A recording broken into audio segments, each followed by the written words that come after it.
sholat 4 rakaat, 6 rakaat, 8 rakaat, yang itu merupakan senam atau zikirnya 360 derajat daripada persediaan. Maka hidup itu jadi ada kedisiplinannya, ada rutinitas ritualnya yang Allah fasilitasi, Allah ridhoi, ya kan? Kemudian sampai pukul 11 siang ada ibadah berikutnya, namanya ibadah tidur siang, ya, tidur siang. Kalau di kantor-kantor gimana tuh? Gak bisa ya tidur siang ya? Kalau datang lebih cepat ini bisa tidur siang. Kan saya sudah datang jam 6, ya kan? Harusnya jam 7, jam 6. Nah, berarti 1 jam boleh dipotong, ya kan? Buat apa tidur siang? Jam 11 sampai jam 12. Itu sunnah, supaya kita lebih kuat lagi, lebih fresh lagi, lebih bersungguh-sungguh lagi dalam menyelesaikan pertengahan hari berikutnya. Tapi ada beberapa pondok pesantren itu saya ingatkan untuk segera dirubah. Kenapa? Karena dia ba'da zuhur, kemudian makan siang, habis makan siang waktunya tidur. Nah, itu keliru, ya, karena ba'da makan tidak boleh tidur. Itu yang paling kelirunya kan, ba'da makan tidak boleh diakibatkan tidur. Maka biasakan dia tidur jam 11, zuhur, makan siang, lanjutkan lagi agenda gitu. Jadi tidur siang itu qabla zuhur, bukan ba'da zuhur. Nah, di kantor-kantor itu ba'da zuhur, ya. Jadi setelah jiwanya segar, tenang, ini tidur. Padahal kesegaran jiwa itu untuk aktivitas muamalah. Kemudian Allah Subhanahu wa taala juga bersumpah dengan wal asr, demi waktu asar. Al-asr, al-asr yakni al-wusta. Al-asr itu adalah waktu pertengahan.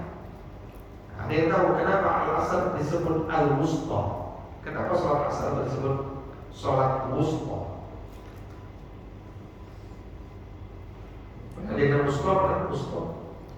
Wusta itu artinya pertengahan. Kenapa al-asr disebut di dalam Al-Quran sebagai sholatil wusta?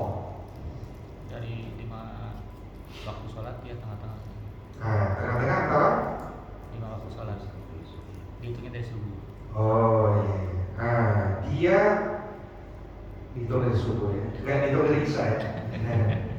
Baik, jadi ya tergantung persepsi. Dia al-wusta itu kata ulama karena dia pertengahan antara siang dan malam. Karena maghrib itu sudah malam, asar itu masih siang, ya kan?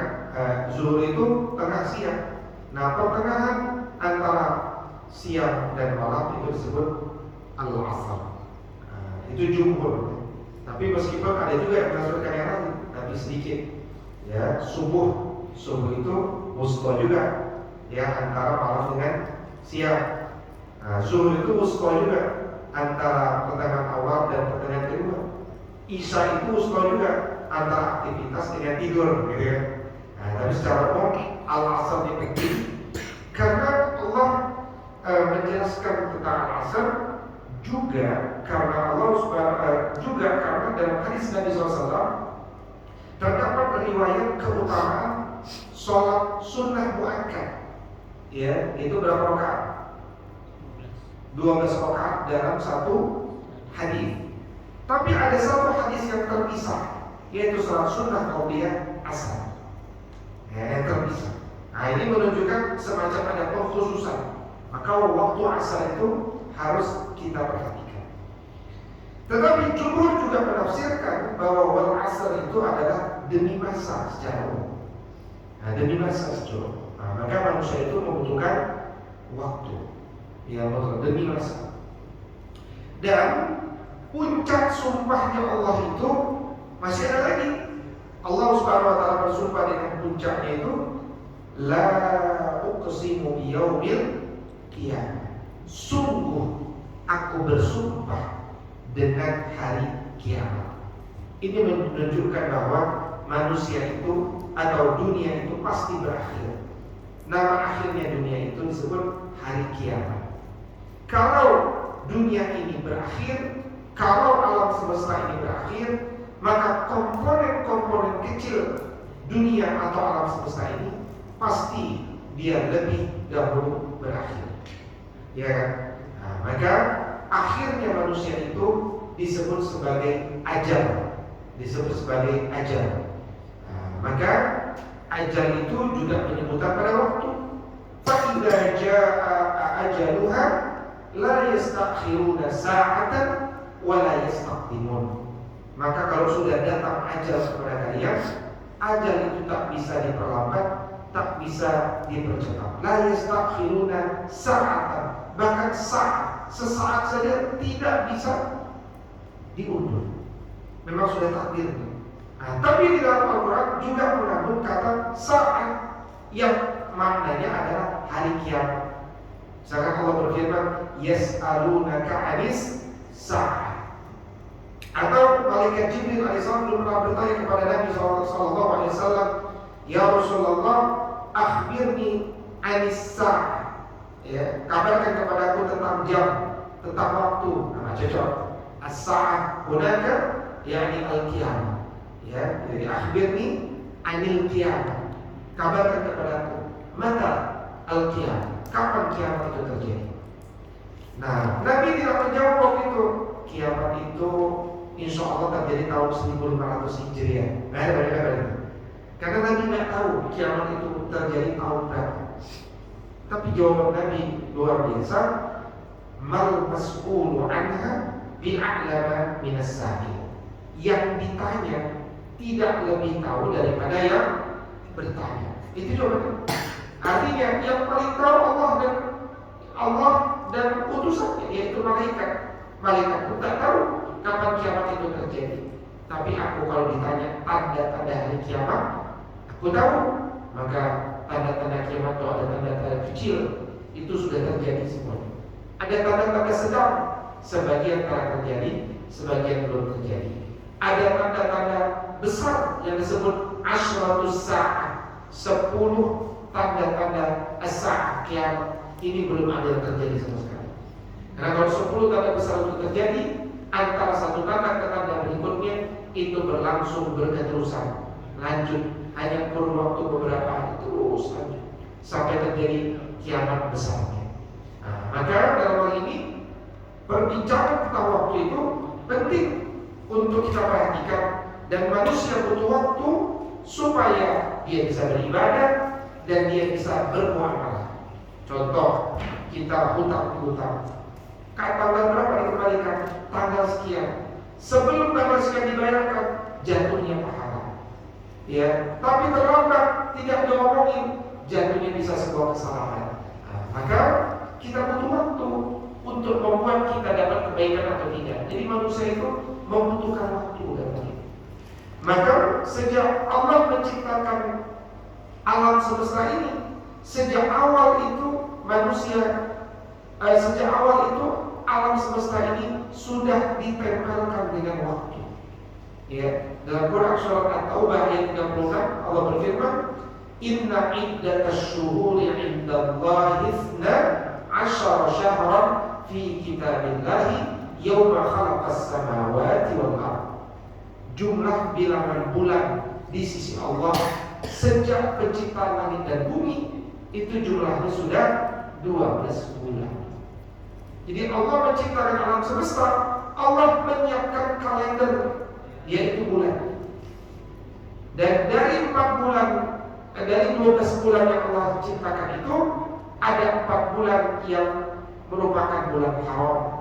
Salah satu mutawaliyatun, 3 bulan itu berketerusan, Zulqa'dah, Zulhijjah, Muharram, dan bulan yang keempat namanya bulan Rajab. Wa Rajab Mudhar alladzi baina Jumada wa Sya'ban.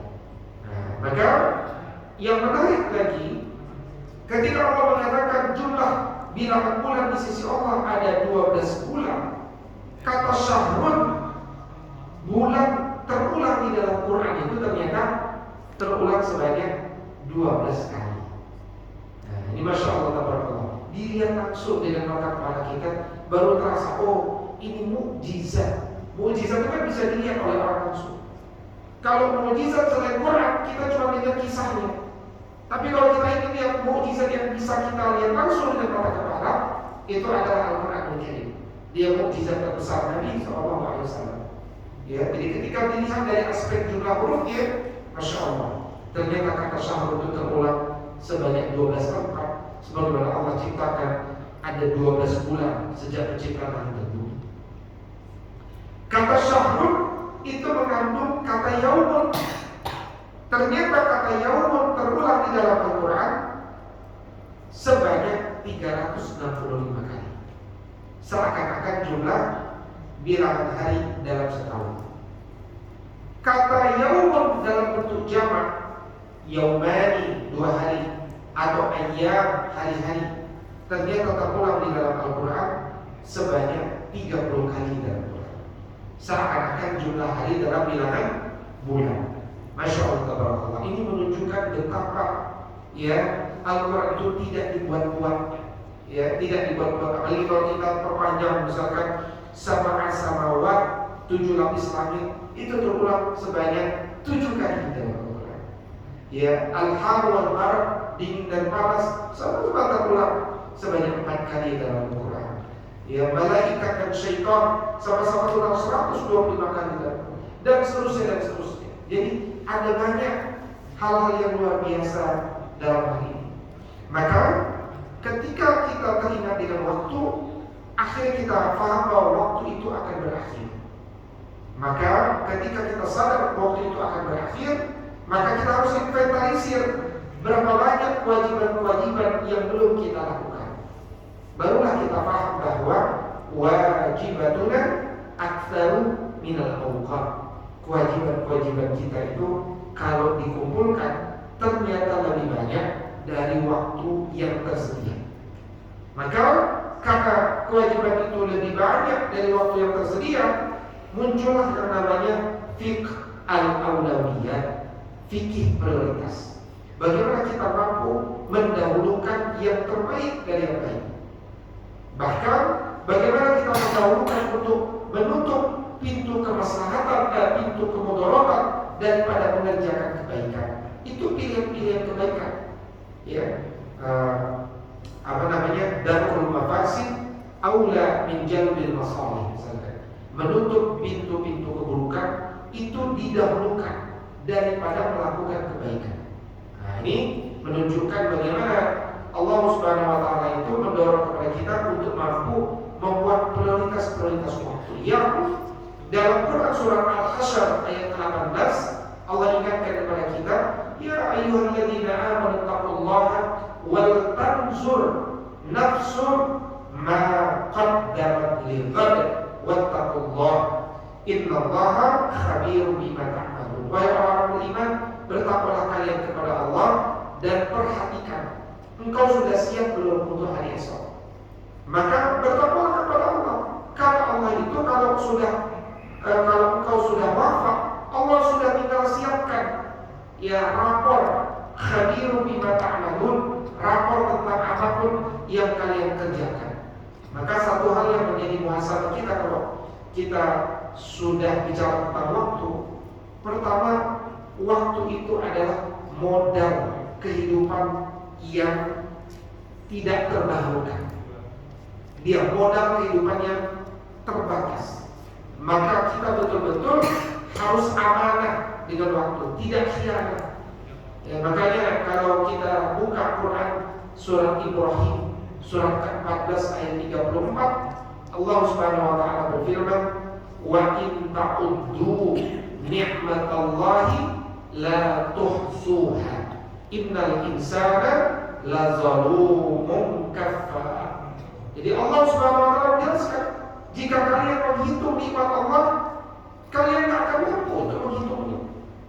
Dan manusia itu sayangnya jarang bisa mensyukuri nikmat Allah, sangat zalim, lebih sering kufur nikmatnya Allah Subhanahu wa taala. Ini menegaskan bahwa nikmat waktu tidak terbayangkan. Ya, nikmat waktu tidak terbayangkan. Makanya Nabi pernah bersabda, nikmatani, ada 2 nikmat yang kalian jangan sampai oleh, jangan sampai kedistrak. Itu apa? As-sihat wal farah. Sehat dan waktu luang. Jadi manusia itu kalau badannya sehat, waktunya kosong, di dompetnya ada uang, itu kadang-kadang muncul bisikan-bisikan untuk melakukan kemaksiatan. Ya, tapi kalau orang itu waktunya kosong, sehat, nggak ada uang, itu kadang-kadang nggak ada pilihan. Ya, tapi kalau pas ada uang, itu jadi ada pilihan. Mau maksiat atau soleh, itu pilihan. Maka Nabi atau ada seorang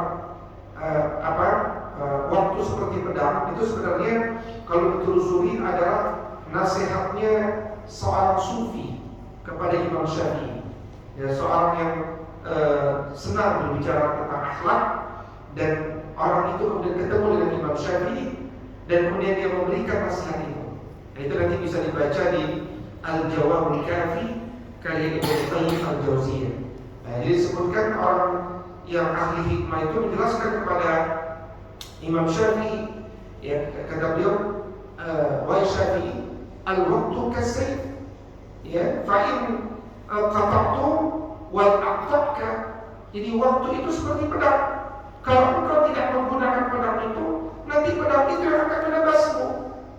Dan dirimu, jika engkau suatu waktu tidak disibukkan dengan kebaikan, pasti engkau akan tersibukkan dengan yang sia-sia.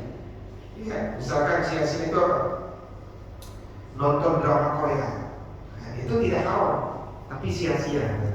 Maka kita nangis, ya, nangis menonton siapa? Song Wukong atau apa gitu. Kita nangis. Ya, mata kita tidak diciptakan untuk menangisi Song Wukong. Nah, itu bukan haram, sia-sia. Gitu. Nah, maka bagaimana cara pandang seorang mukmin ketika menghiasi waktunya? Tidak boleh ada waktu yang sia-sia. Nabi bersabda, min husni islamil mar'i tarku ma la ya'ni. Di antara bagusnya keislaman seseorang, dia meninggalkan apa yang tidak bermanfaat. Sia-sia itu tidak bermanfaat, ya, nggak nambah pahala, nggak nambah rezeki yang halal, nggak nambah nggak nambah ilmu yang bermanfaat, tidak nambah amalan yang diridhoi oleh Allah, tidak nambah teman yang baik, tidak nambah yang baik, orang rugi. Jadi orang itu tidak disebut muslim yang taat, muslim yang baik kalau dia masih memilih amalan-amalan yang sia-sia. Kalau haram udah jelas, tapi yang sia-sia, ya, maka mari kita yang mengelola waktu, bukan waktu yang mengelola kita. Tapi nasihat yang tadi itu menarik, ya. Bagaimana dinasihatkan kepada Imam Syafi'i, sehingga Imam Syafi'i juga nanti mengutip nasihat itu dan sering menyampaikan kepada orang lain. Wa nafsaka in asghaltaha bil haq, jika dirimu tidak disibukkan dengan hal-hal yang baik, yang benar, pasti engkau akan disibukkan dengan hal-hal yang buruk. Itu menarik. Ya, makanya Ibnu Qayyim Al-Jauziyah menjelaskan begini, waktu manusia itu adalah umurnya yang sebenarnya. Ya, waktu yang dimiliki manusia itu adalah umurnya yang sebenarnya. Jadi waktu itu kalau dimanfaatkan untuk mendapatkan kehidupan bahagia, as-sa'adah yang abadi, bebas dari azab yang pedih, maka waktu itu akan disebut waktu yang berkah.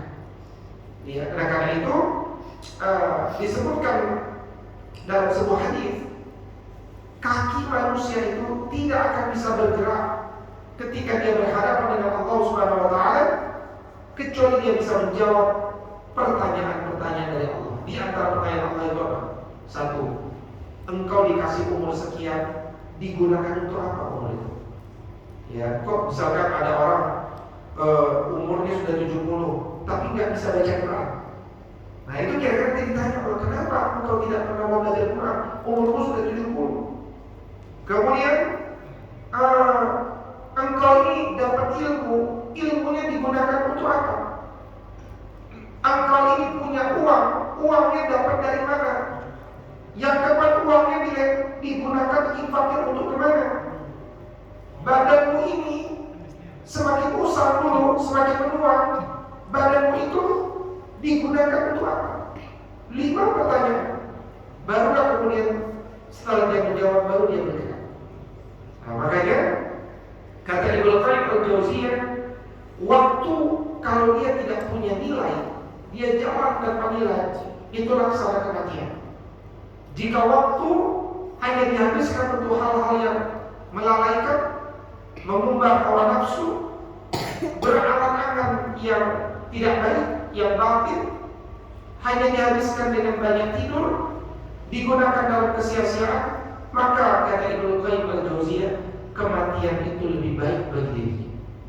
Ya, kematian lebih baik bagi diri. Artinya kalau kita hidup tidak punya keinginan untuk menambah ilmu dan menambah rasa syukur, itu kan tidak oleh Allah berfirman, liman aroda an-tazakkara wa aroda syukur. Jadi waktu itu pergantian siang dan malam itu penting bagi orang yang selalu ingin tazakkur, maksudnya nambah ilmu, dan orang yang ingin bersyukur.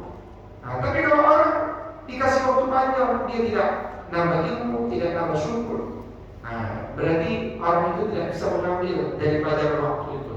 Makanya kalimatnya aroda. Nah, maka orang yang menuntut ilmu disebut murid, bukan siswa. Yang murid buat kerja orang yang punya kemauan kuat dengan ilmu, bertakhaluk dengan Allah yang punya ilmu. Itu makna murid ya.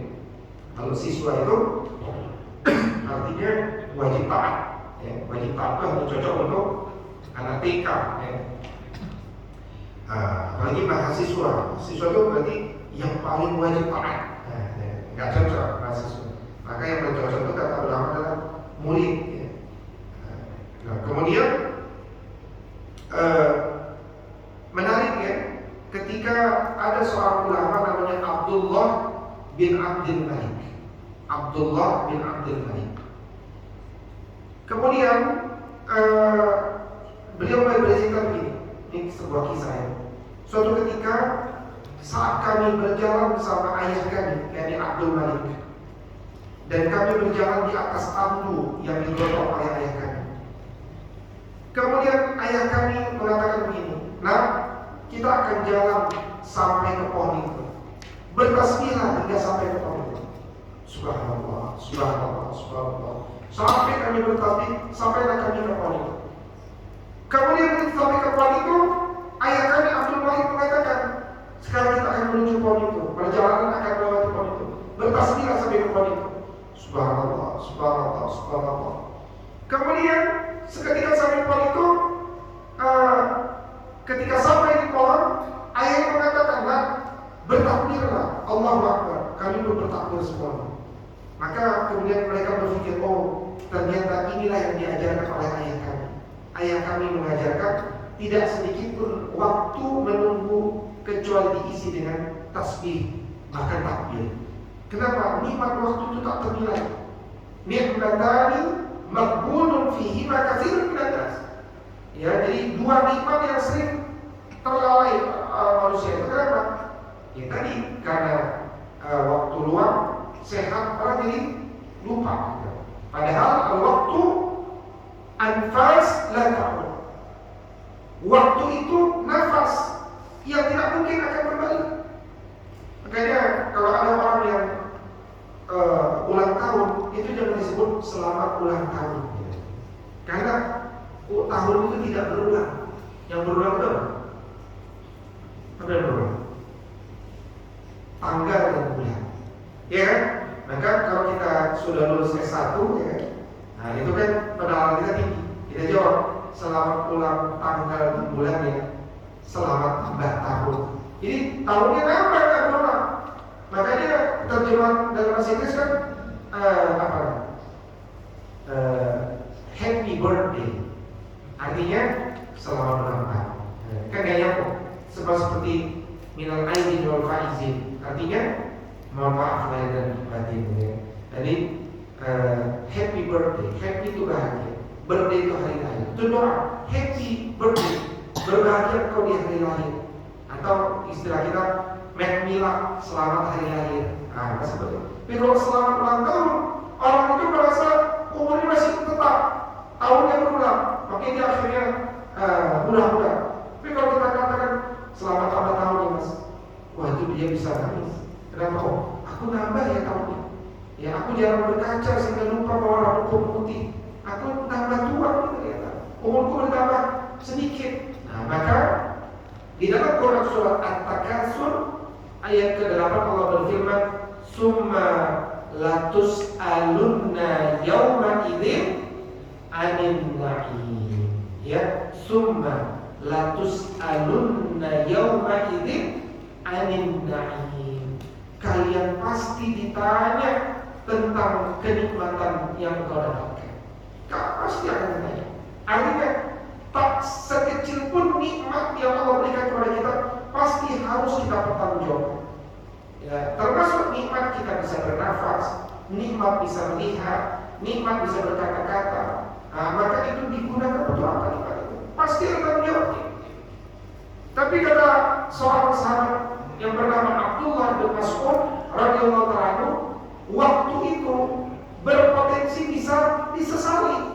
Makanya orang nanti ada yang dalam kondisi sa'adah, bahagia, ada yang dalam kondisi syaqawah, kecewa.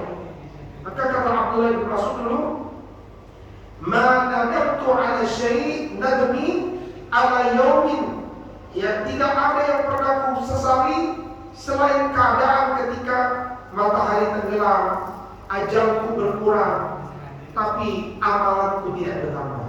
Ajalku berkurang, artinya batas hidupku berkurang, tapi amalanku tidak bertambah. Jadi buat apa kita nambah umur, panjang umur, tapi amal nggak nambah? Karena kalau amal nggak nambah, minimal apa yang nambah? Sia-sianya yang nambah. Nah, yang kita berdoa kepada Allah, bahkan bukan sia-sia yang bertambah, tapi maksiat yang bertambah. Waliyadzubillah. Nah, maka ketika waktu berlalu, pahamilah bahwa sebagian dirimu pun sebenarnya sudah berlalu. Ya, maka disebutkan dalam kitab Hilyatul Auliya, nasihat-nasihat dari para wali Allah.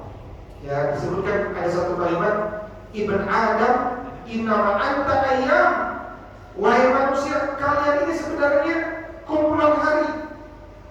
Tatkala satu hari hilang, maka hilang pula sebagian dirimu. Jadi makin lama kita akan makin hilang, sampai kemudian kita dimakan cacing. Fisik kita hilang. Maka seketika waktu berlalu, sebagian dirimu pun akan berlalu. Nah, itu dijelaskan juga nanti dalam kitab-kitab yang lain. Maka beramallah. Kata Nabi SAW, "Badiru bil a'mal." Ya, bersegera kalian beramal sebelum datang fitnah. Apa itu? Ujian. Ya, seperti qata'il lail, seperti potongan malam yang datang. Maksudnya gimana? Kalau kalian masih bisa baca Quran, baca Quran. Sebelum tiba-tiba datang fitnah, lidah kita keluh nggak bisa baca di dunia. Ya, mungkin kita diuji dengan sesuatu penyakit yang membuat kita jadi nggak bisa baca. Bergeraklah ke masjid sebelum engkau datang satu fitnah, ujian di mana kakimu tidak bisa berangkat ke masjid. Kaki yang lain seperti potongan malam. Maka kata Imam Al-Hasan Al-Basri rahimahullah ta'ala, "Min alamati i'radillah 'anil 'abd."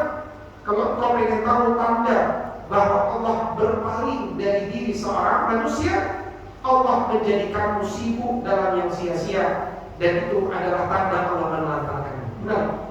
Ya, kata Al-Hasan Al-Basri rahimahullah ta'ala, di antara tanda bahwa Allah itu berpaling dari seorang hamba, bahwa Allah itu menelantarkan seorang hamba, Allah menjadikan orang tersebut sibuk dalam hal yang sia-sia.